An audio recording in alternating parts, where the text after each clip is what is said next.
The afternoon sun cast long shadows across the tarmac at Reckland Test Facility when Hauptmann Hans Werner Lersche first saw the captured American fighter. November 10th, 1943. The aircraft sat there like a challenge, a Republic P-47 Thunderbolt, nicknamed Beetle, by its previous American owner. Lersch had been told by intelligence briefings that American fighters were crude, mass-produced machines built by a nation better at making refrigerators than aircraft. But standing before this enormous single-engine fighter, he felt something shift inside him. 8 .50 caliber machine guns jutted from the wings. 8. The Messerschmitt Bf-109 he'd been flying carried one 20mm cannon and 2 rifle-caliber machine guns. This American machine had more than twice the number of guns, and each was a .50 caliber, powerful enough to tear through armor plating like paper. He didn't know it yet, but what he would discover in the next 90 minutes of flight time would contradict everything German ideology had told him about engineering superiority. And months later, when he found himself on the other side of an American fighter's guns, those 8 .50 caliber weapons would become the difference between life and death. But first, he had to understand what the Americans had built. Lersche walked around the Thunderbolt, running his hands along the massive cowling that housed the Pratt & Whitney R2800 double Wasp engine. The aircraft was enormous.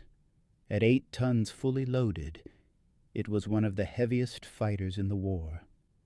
German doctrine emphasized lightness and agility. This machine seemed to spit in the face of that wisdom. Yet American pilots were using it to escort bombers deep into Germany and returning home when Messerschmitts and Focke-Wulfs limped back to base full of holes. He climbed into the cockpit and immediately understood why his superiors had dismissed American engineering. The interior looked like something designed by committee. Color-coded instruments, simple layouts, switches and levers arranged with what seemed like childlike simplicity. There were no elegant German solutions here, no precision engineering refinements, just brutally effective practicality. Lersche had flown over 120 different aircraft types during the war, from sleek Messerschmitt Me-163s to lumbering 6-engine Junkers U-390s. He'd learned to fly anything by feel and intuition, without manuals or training. But this American fighter puzzled him. The color coding that seemed so simple actually revealed something more sophisticated, a design philosophy that assumed pilots might be exhausted, might be barely trained, might not even speak perfect English. The Germans built fighters for aces. The Americans, he was beginning to realize, built fighters for armies. He studied the gun switches carefully. 8 .50 caliber Browning M2 machine guns, 4 mounted in each wing. Together, they could deliver approximately 100 rounds per second when all guns fired simultaneously. Each gun was fed by 350 rounds of ammunition. That meant 40 seconds of continuous fire, an eternity in aerial combat where most kills happened in 2-second bursts.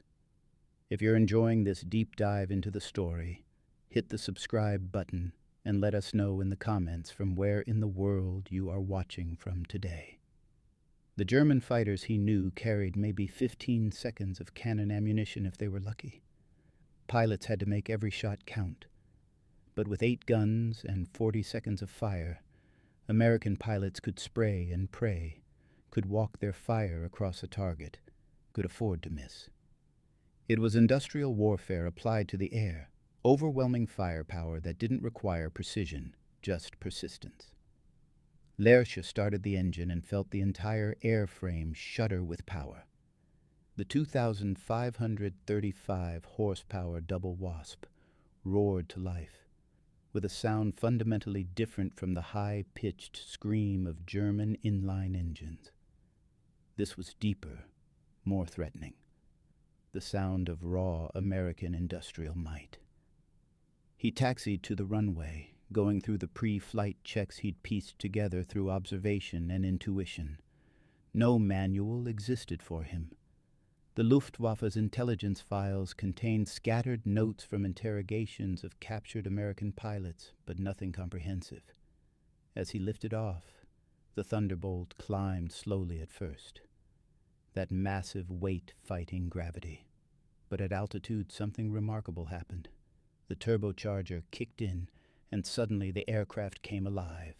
At 15,000 feet and above, the P-47 transformed from a lumbering giant into something genuinely dangerous. It accelerated, it maneuvered, and when he pushed it into a dive, it fell like a stone, faster than anything he'd flown before. Lersch leveled off at 20,000 feet and experimented with the guns, firing short bursts into empty sky. The aircraft bucked slightly with each burst, but held steady. The sound was deafening even through his headset. 8 heavy machine guns hammering simultaneously. He imagined being on the receiving end of that firepower. A Messerschmitt Bf-109, with its mostly wood airframe and minimal armor, would be shredded. Even the more robust Focke-Wulf Fw-190 would struggle to survive a sustained burst. He tried the controls through various maneuvers. The Thunderbolt rolled surprisingly well for such a heavy aircraft. It could outdive anything in the Luftwaffe inventory, and at high altitude, where German fighters often struggled, the turbocharged P-47 maintained power and speed. The Americans had solved the high-altitude problem that plagued German interceptors trying to reach American bomber formations. But it was the guns that kept drawing his attention. 8 50-caliber weapons. He'd heard pilots at the front complain about American fighters, about how they seemed to spray fire endlessly while German pilots carefully rationed ammunition. Now he understood. The Americans weren't more wasteful. They were simply better equipped. Their industrial capacity allowed them to mount more guns and carry more ammunition than German engineering considered practical. After 90 minutes in the air, Lersch landed and climbed out of the cockpit. His hands trembled slightly, not from fear but from the weight of understanding. He went immediately to his office and began writing his evaluation report. The words came carefully, each one chosen to convey truth, without triggering the ideological reflexes of his superiors. "The Americans haven't built a crude aircraft," he wrote. "They've built a practical one." He detailed the Thunderbolt's characteristics. The huge cockpit that allowed pilots to fly 8-hour escort missions without cramping. The color-coded instruments that let barely trained pilots fly safely. The robust construction that meant aircraft returned home after absorbing damage that would destroy German fighters. What German ideology called primitive was actually sophisticated operational engineering. The Americans had looked at the realities of industrial war and designed accordingly. The gun armament received special attention in his report. 8 50-caliber Browning M2 machine guns represented a philosophy fundamentally different from German practice. "The firepower of the P-47 is overwhelming," Lersch wrote. "A pilot need not be a marksman when he can deliver 100 rounds per second onto a target.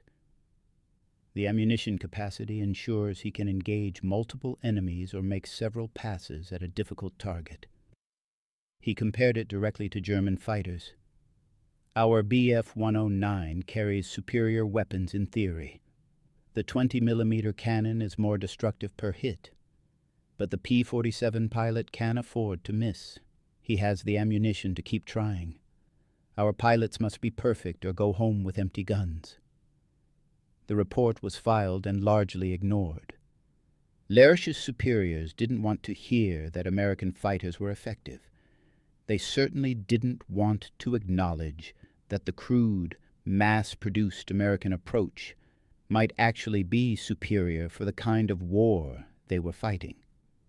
Nazi ideology held that German engineering and precision were inherently superior, Admitting that American brute force was winning would undermine the entire ideological foundation of the war. So the report sat in files at Rechlin while, outside, the air war continued to turn against Germany. Lersch continued his test flying duties, evaluating captured Allied aircraft whenever they fell into German hands. He flew Spitfires, Mustangs, Lancasters, even Soviet Yak-3s. Each time he wrote careful, honest reports about their capabilities. Each time his honesty was received with skepticism or outright hostility by officers who preferred comfortable lies to uncomfortable truths. But the truth had a way of making itself known. By early 1944, the skies over Germany began to darken with American fighters. P-47 Thunderbolts flew escort missions deep into the Reich, their 850 caliber guns tearing apart Luftwaffe interceptors. Later, P-51 Mustangs joined them, sleeker, longer ranged, and just as heavily armed.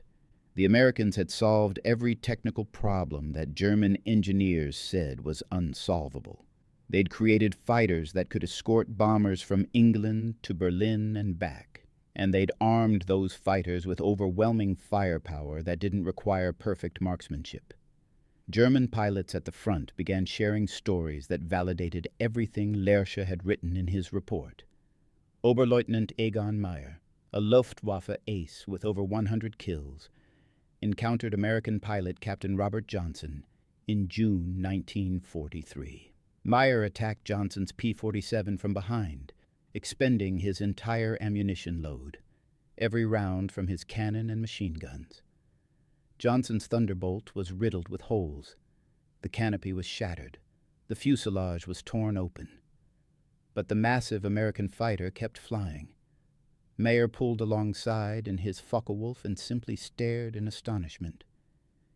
He made eye contact with Johnson, shook his head in disbelief, waved, and flew away. He couldn't finish the kill because he was out of ammunition, and the Thunderbolt refused to die. Johnson limped home to England, landed safely, and became one of the war's great survival stories. His aircraft was later examined by maintenance crews who counted over 200 separate hits. The rugged American construction that Lersch had noted in his report had saved Johnson's life. The stories multiplied.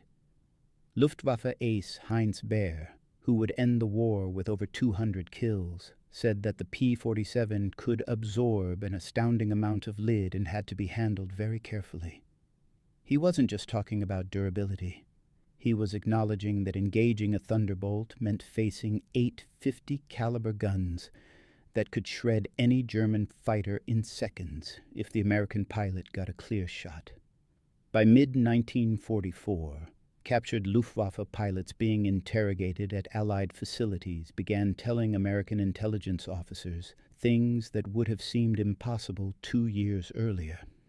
In March 1945, 22 German fighter pilots were systematically debriefed about their experiences fighting American aircraft. Their responses, documented in classified Air Intelligence weekly summaries, revealed a grudging respect bordering on fear. When asked about the P-51 Mustang, which also carried 650 caliber guns, the German pilots rated it as the best fighter in the American arsenal. They respected its speed, its range, and its agility. But some admitted they viewed it as vulnerable to cannon fire because German guns fired 20mm or 30mm shells that could destroy an aircraft with just a few hits. The irony wasn't lost on the interrogators.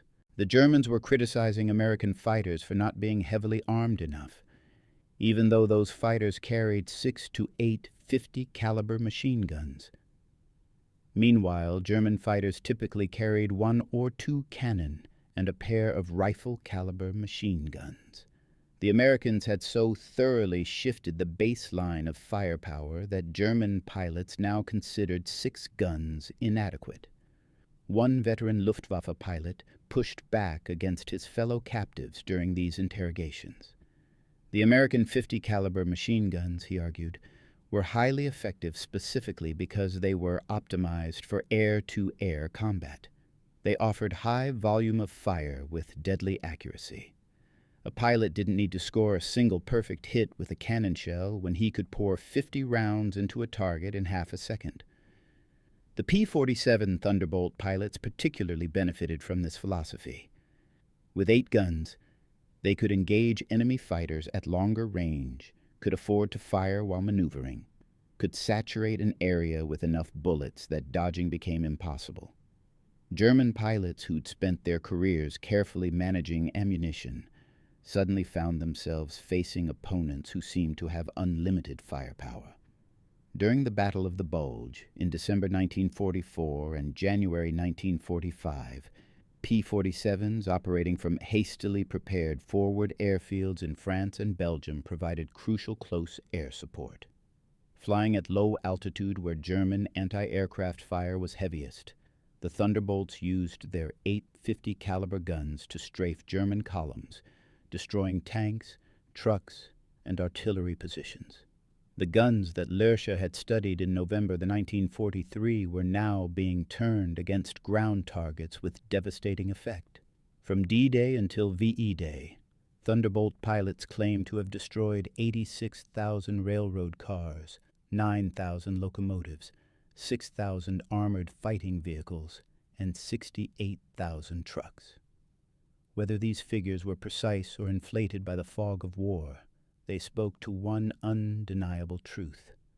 850 caliber machine guns, when applied to tactical ground targets, were extraordinarily destructive.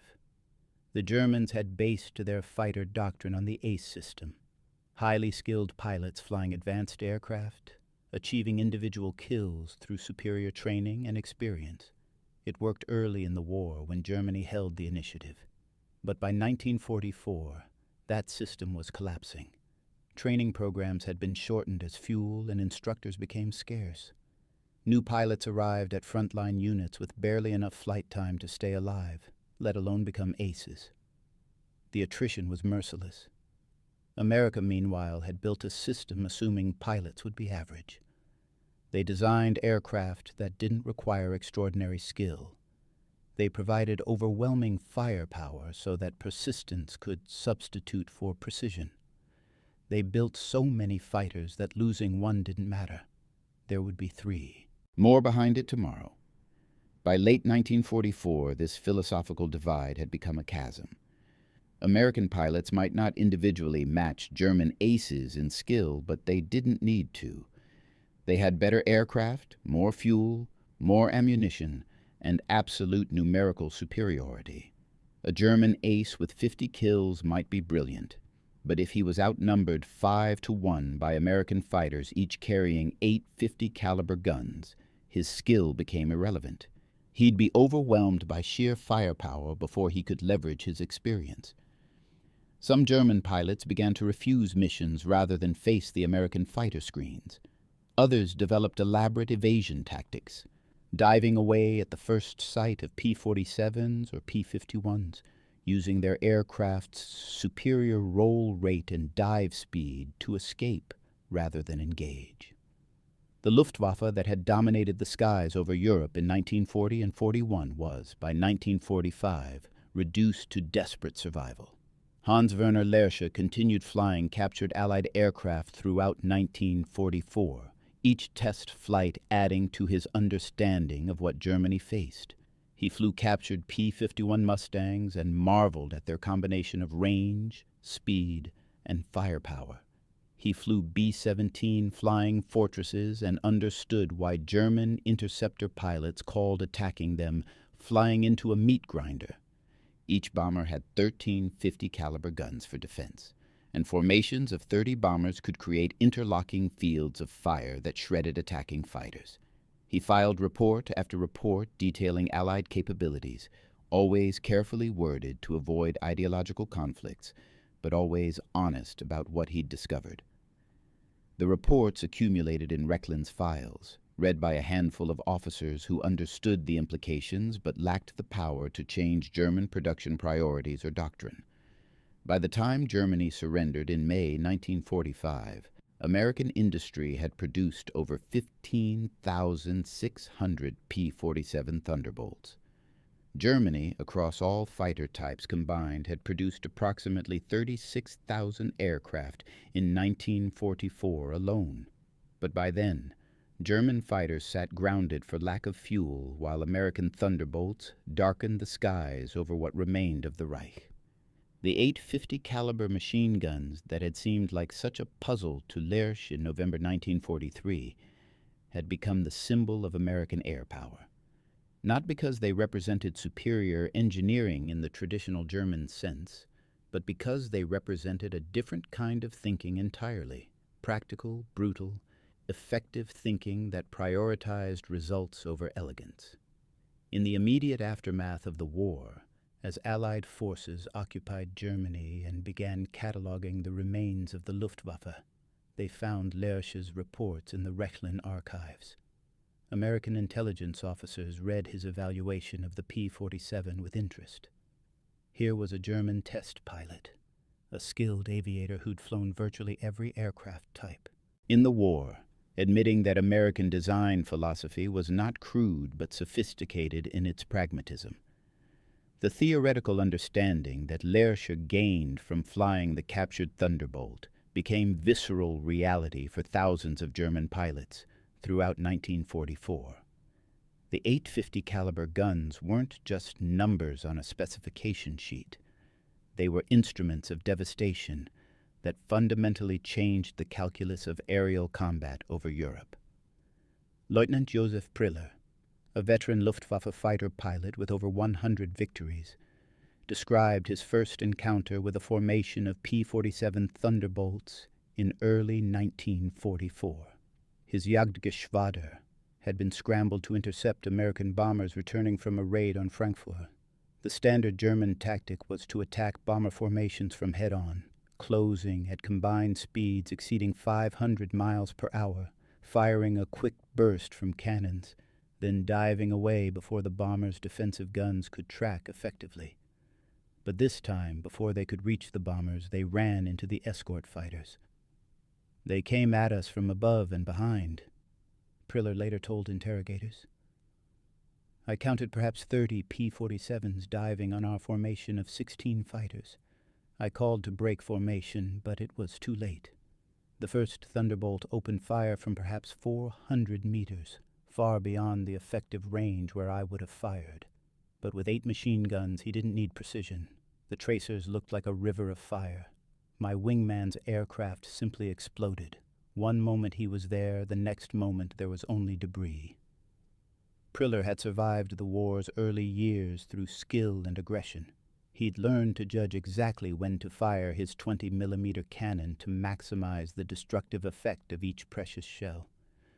But the American pilots didn't need that judgment.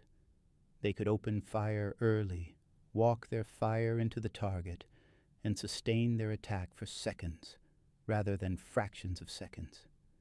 The psychological impact was as devastating as the physical destruction. You could not ignore them, Priller continued. You had to assume that if a thunderbolt pointed its nose at you, you would be hit. The volume of fire was simply too great to evade. So we stopped trying to reach the bombers. We spent all our time trying to survive against the fighters. This was the transformation that American air commanders had been working toward since 1943. The long-range escort fighter, heavily armed and present in overwhelming numbers, had turned the air war upside down. German fighters that had once hunted Allied bombers with impunity now found themselves the hunted. The 56th Fighter Group, nicknamed Zemke's Wolfpack, after their legendary commander Colonel Hubert Zemke, flew P-47 Thunderbolts exclusively throughout the war, even when other units transitioned to the P-51 Mustang. They preferred the rugged Thunderbolt and its 8-gun armament. By war's end, the 56th had claimed 677.5 aerial victories and 311 ground kills, at the cost of 128 aircraft. Their kill ratio, more than 5-to-1, spoke to the effectiveness of the P-47's armament when wielded by well-trained pilots. Lieutenant Colonel Francis Gabby Gabreski, flying with the 56th, scored 28 aerial victories exclusively in the P-47. His typical engagement pattern demonstrated how American pilots had adapted tactics to their aircraft's strengths. Rather than the traditional dogfighting approach that German and British pilots favored, circling, trying to get on an opponent's tail through superior maneuverability, Gabreski used the P-47's high-altitude performance and devastating firepower to execute boom and zoom attacks. He would position his flight above enemy formations, dive at high speed to build energy, fire a concentrated burst from all 8 guns as he passed through the enemy formation, then zoom back to altitude using the speed from his dive. If the first pass didn't destroy the target, he had enough ammunition for multiple attempts. German fighters trying to chase him upward found their engines choking in the thin air while his turbocharged double Wasp engine maintained full power. That added power meant so much, Gabreski said in later interviews. It meant that I could do combat with the enemy over his territory at all altitudes, and I could break off at will. I had more power than he had, and I could corkscrew, go up to altitude, and he couldn't follow me. But it was the guns he always came back to when discussing the P-47's effectiveness. With 850 cals, you didn't need to be a perfect shot. You needed to get close enough and hold the trigger down. The sheer volume of fire would tear anything apart. The practical impact of this philosophy became clear in the statistics. From its introduction in March 1943 through VE Day in May 1945, P-47 pilots flew over 746,000 sorties and claimed to have destroyed over 7,000 enemy aircraft, more than half in air-to-air combat. The aircraft's aerial kill ratio stood at 4.6 to 1. These weren't the achievements of a crude, mass-produced inferior weapon. They were the results of an aircraft designed from the beginning to deliver overwhelming firepower in the hands of average pilots. German pilots captured after Big Week. The concentrated series of bombing raids in February 1944 targeting aircraft production facilities spoke with a mixture of bitterness and respect about American fighters. One Oberfeldwebel, a veteran with 43 kills who was shot down over Brunswick, described the experience in his interrogation. I was leading a swarm attacking B-17s when 4 Thunderbolts came out of the sun. I never saw them until my number 3 man called them out, and by then they were already firing. The sound was like ripping canvas, but much louder. My number 2 simply fell apart. The wings separated from the fuselage. I broke left and dove, but the Thunderbolt followed me down. He stayed behind me, firing in bursts. I could hear impacts on my aircraft, dozens of them. I thought I was dead, but my Fw-190 kept flying. I made it back to base with over 30 holes in my aircraft. The interrogator asked why he thought he survived when his wingman didn't. He was hit in the first burst. With 8 guns firing, the American only needs 1 second to put perhaps 100 rounds into the air. Some will always hit. I survived because the American pilot was young, I think. He fired too many bursts, used up his ammunition trying to finish me. An experienced pilot would have destroyed me in the first pass. But that's what your system does. It lets inexperienced pilots still be effective.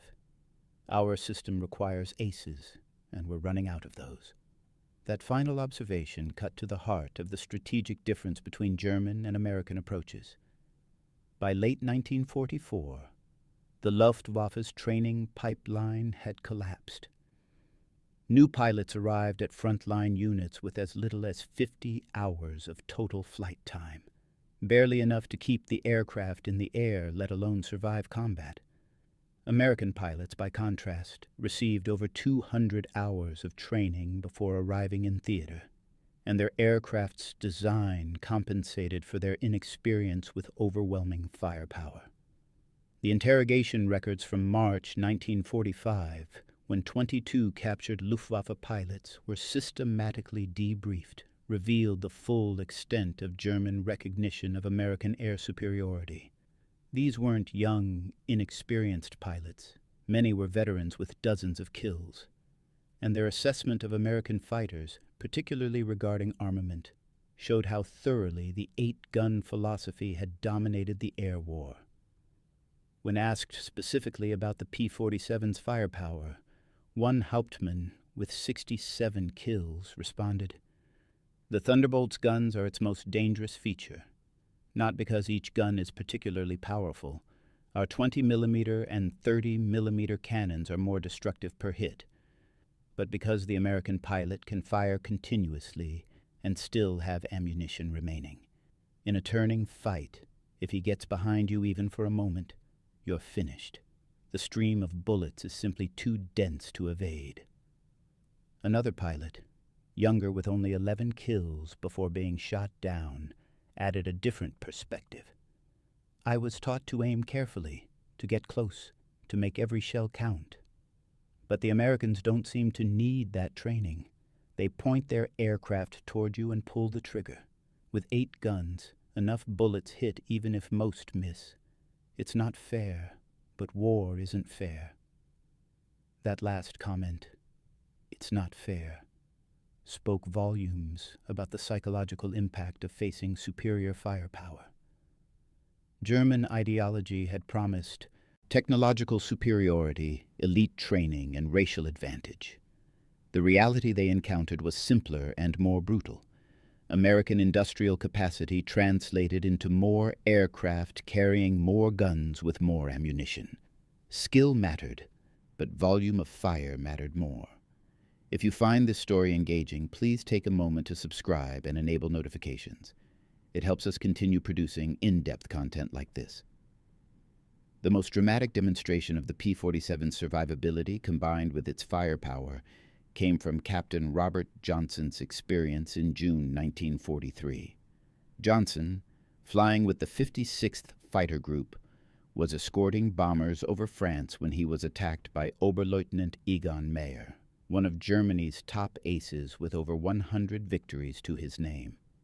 Meyer caught Johnson by surprise, attacking from behind and slightly below. His Focke-Wulf Fw-190 carried 2 20mm cannons and 2 13mm machine guns, formidable armament that had destroyed dozens of Allied aircraft. Meyer opened fire at close range and poured his entire ammunition load into Johnson's P-47. Cannon shells punched through the fuselage. Machine gun bullets shredded the tail section. The canopy shattered. Johnson was hit in the hands and leg by shell fragments. By every reasonable expectation, the Thunderbolt should have disintegrated. Instead, it kept flying. Meyer pulled alongside, completely out of ammunition. He could see Johnson slumped in the cockpit, the entire right side of the fuselage torn open, fuel streaming from ruptured tanks. The German ace stared in disbelief. He made eye contact with Johnson, shook his head slowly as if to say, "How are you still alive?" waved his hand in what might have been respect or farewell, and peeled away. Johnson, semi-conscious and badly wounded, managed to keep his crippled Thunderbolt in the air for the 250-mile flight back across the English Channel to RAF Seething. He landed the aircraft, which maintenance crews later counted as having sustained over 200 separate hits from cannon and machine gun fire. The massive radial engine had absorbed dozens of rounds and continued running. The rugged airframe, designed with redundancy and damage tolerance built in from the start, had held together despite catastrophic damage. The story spread through both Allied and Luftwaffe circles. For American pilots, it became proof that the P-47 could take incredible punishment and bring them home.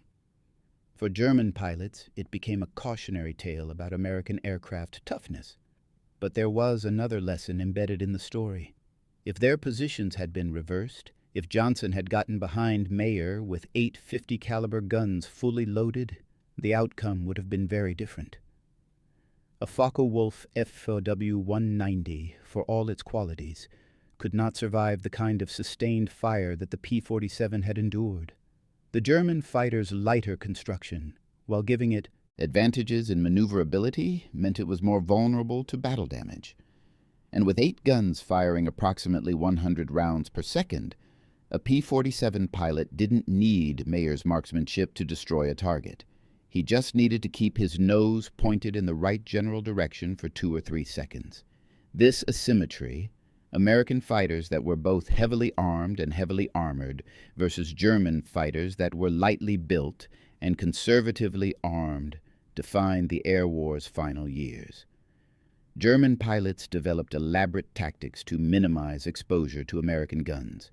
They would attack once, then immediately break off and dive away.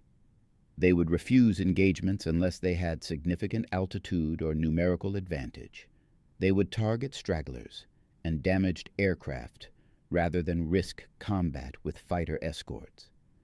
These were the tactics of a losing force that knew it was outgunned. By the spring of 1945, as Allied armies closed in on Germany from east and west, the Luftwaffe was a shadow of its former self. Fuel shortages kept most aircraft grounded. The few pilots with significant experience were dead, captured, or too exhausted to be effective. Production continued. Germany manufactured 36,000 fighters in 1944 alone. But those aircraft sat on airfields without fuel to fly them, or pilots to man them.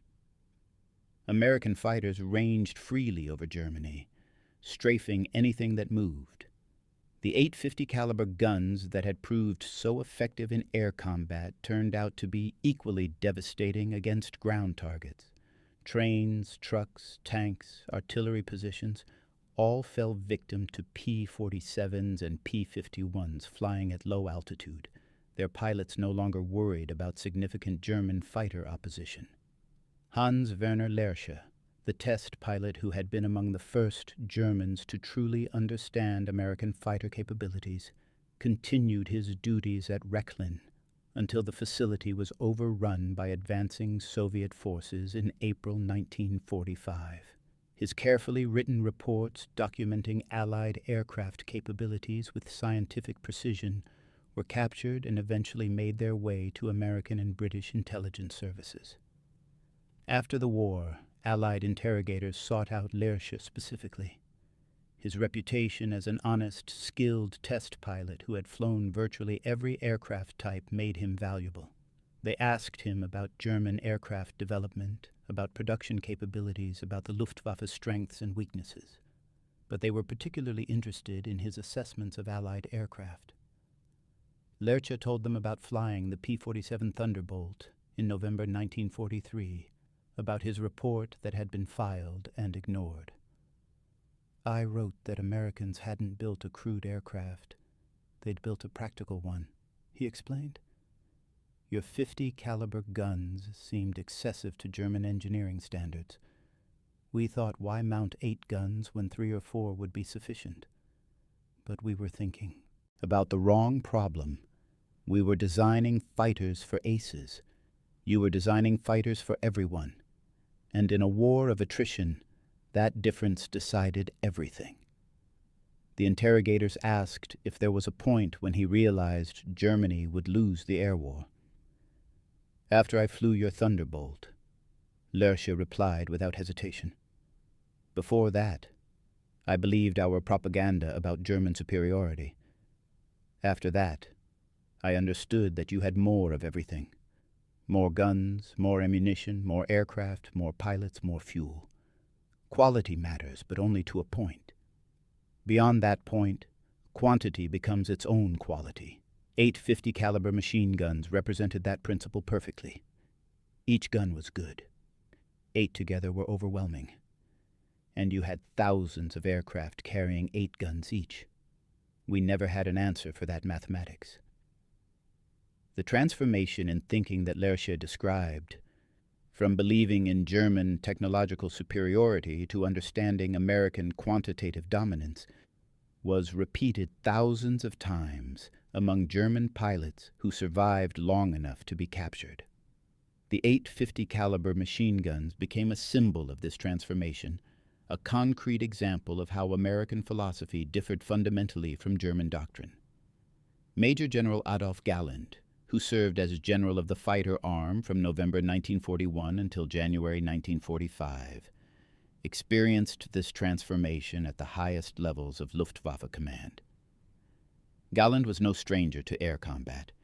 He had 104 aerial victories against Western Allied aircraft. He understood fighter tactics intimately and advocated constantly for better aircraft and more resources for German fighter pilots. But Galland's clear-eyed assessments of German capabilities versus Allied strengths brought him into conflict with Reichsmarschall Hermann Göring and ultimately cost him his position. In multiple meetings throughout 1943 and 44, Galland tried to explain to the Luftwaffe High Command that they were being overwhelmed not by superior German technology but by superior Allied numbers and industrial capacity. When Göring visited a fighter base during the Battle of Britain in August 1940 and asked what his pilots needed to defeat the RAF, Galland had famously responded, "I would like Spitfires for my group." The answer enraged Göring, but it was born from brutal honesty.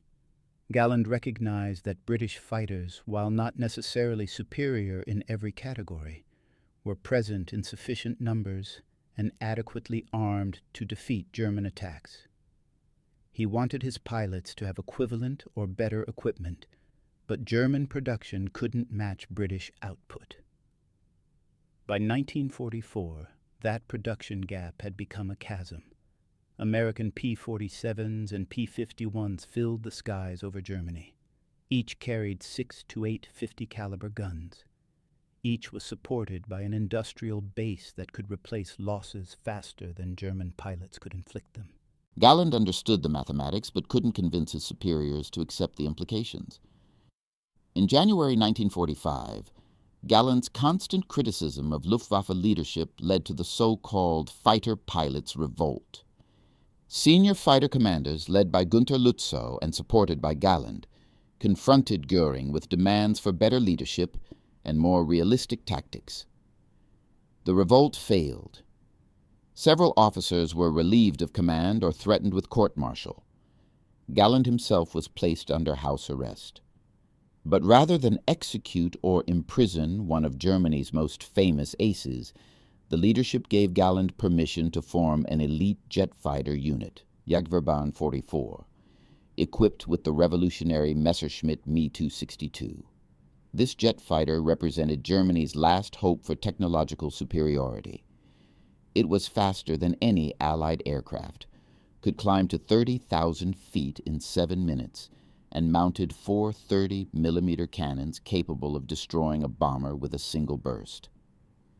Galland flew combat missions with JV-44 until he was wounded in April 1945. In those final weeks of the war, he shot down 7 Allied aircraft. But even the Me-262, as advanced as it was, couldn't change the outcome. There were too few of them, they required too much fuel, and they faced too many enemies. American fighters that couldn't catch the jets in straight-line speed simply waited near German airfields and attacked during takeoff or landing. The 2 moments when the Me-262 was most vulnerable.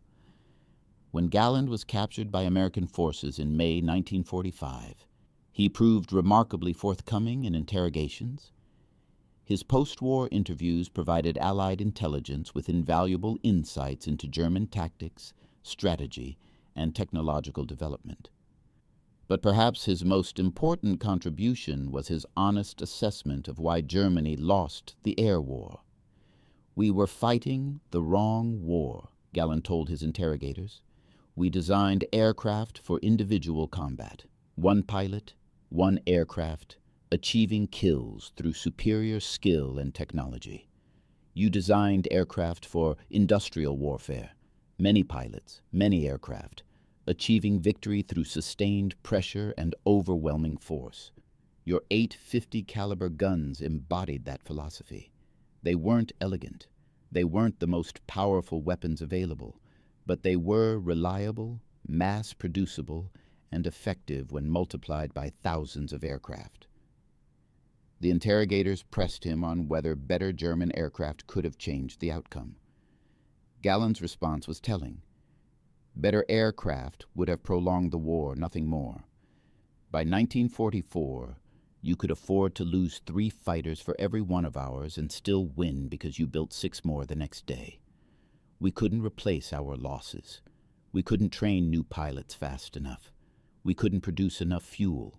The 8 guns on your P-47s were just one manifestation of the larger problem. You had more of everything, and you'd built a system that could use that abundance effectively. This understanding that American success stemmed not from individual superiority but from systematic effectiveness was the final irony in the story of German pilots encountering American firepower.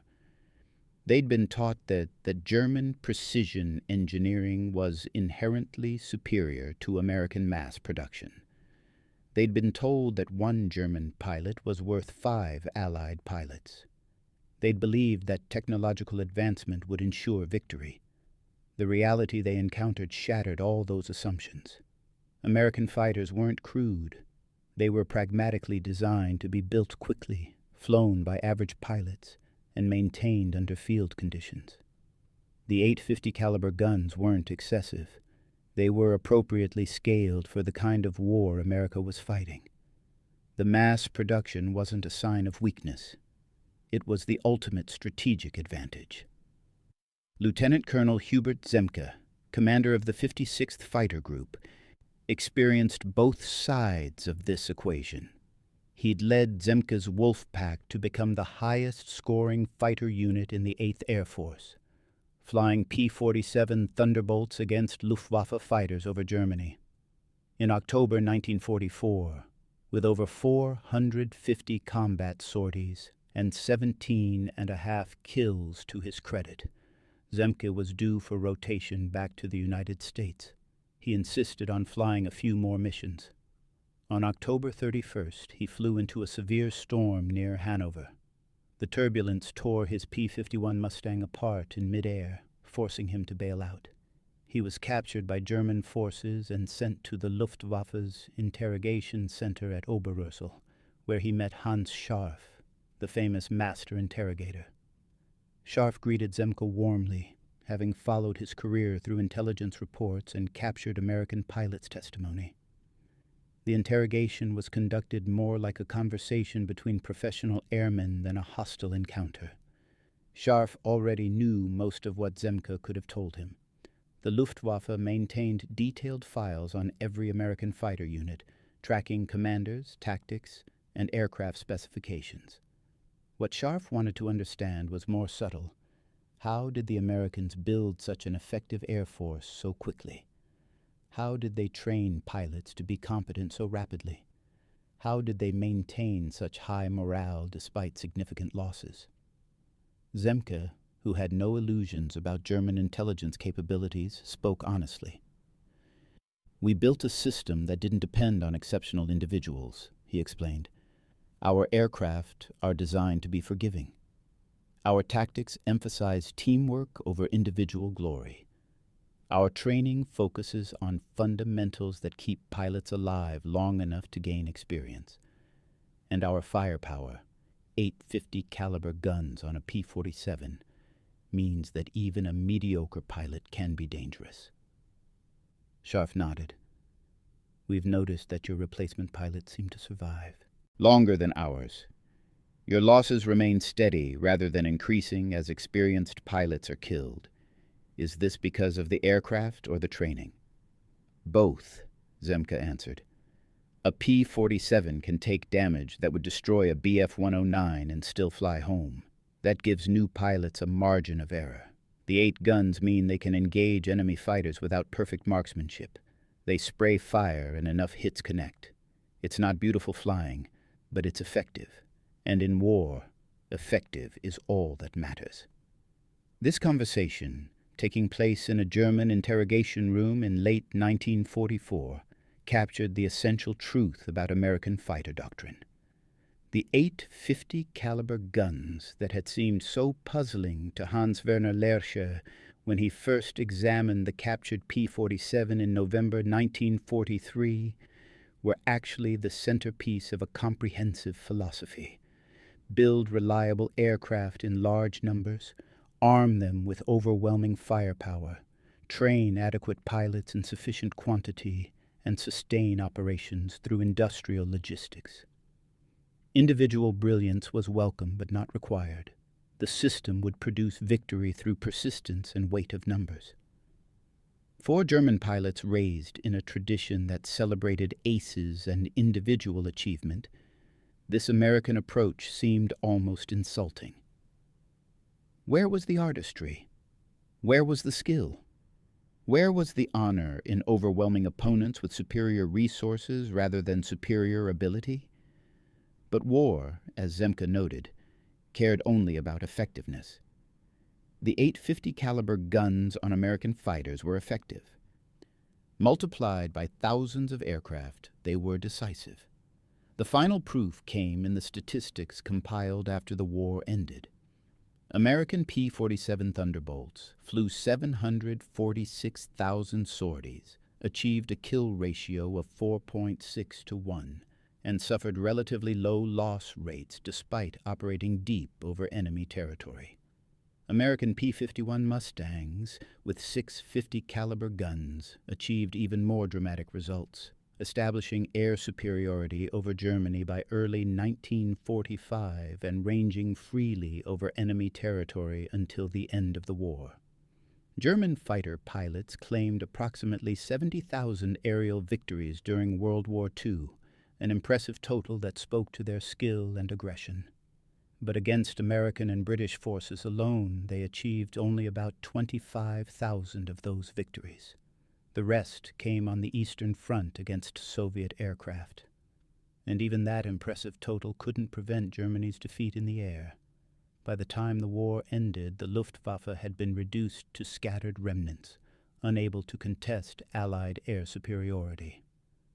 The 850 caliber machine guns that armed American fighters became, in retrospect, a symbol of American military philosophy in World War II. They weren't the most powerful weapons available. German 30mm cannons delivered more destructive force per hit. They weren't the most elegant solution. British aircraft like the Spitfire achieved remarkable results with 4 20mm cannons. But the American 8-gun arrangement combined adequate power with reliability, sustainability, and scalability. It worked well enough, and it worked in enough aircraft to overwhelm German defenses through sheer volume of fire. Hans Werner Lersche, whose November 1943 test flight of the captured P-47 had given him early insight into American capabilities, survived the war and lived until 2008. In his post-war memoir, Luftwaffe Test Pilot, Flying Captured Allied Aircraft of World War II, he reflected on his experiences evaluating enemy aircraft and what those evaluations had taught him about different national approaches to aviation. I flew over 120 different aircraft types during the war, Lersche wrote. Each taught me something about the nation that designed it. The British built elegant aircraft that required skilled pilots. The Soviets built rugged aircraft that could operate from primitive airfields. The Americans built practical aircraft that anyone could fly and maintain. That practicality extended to armament.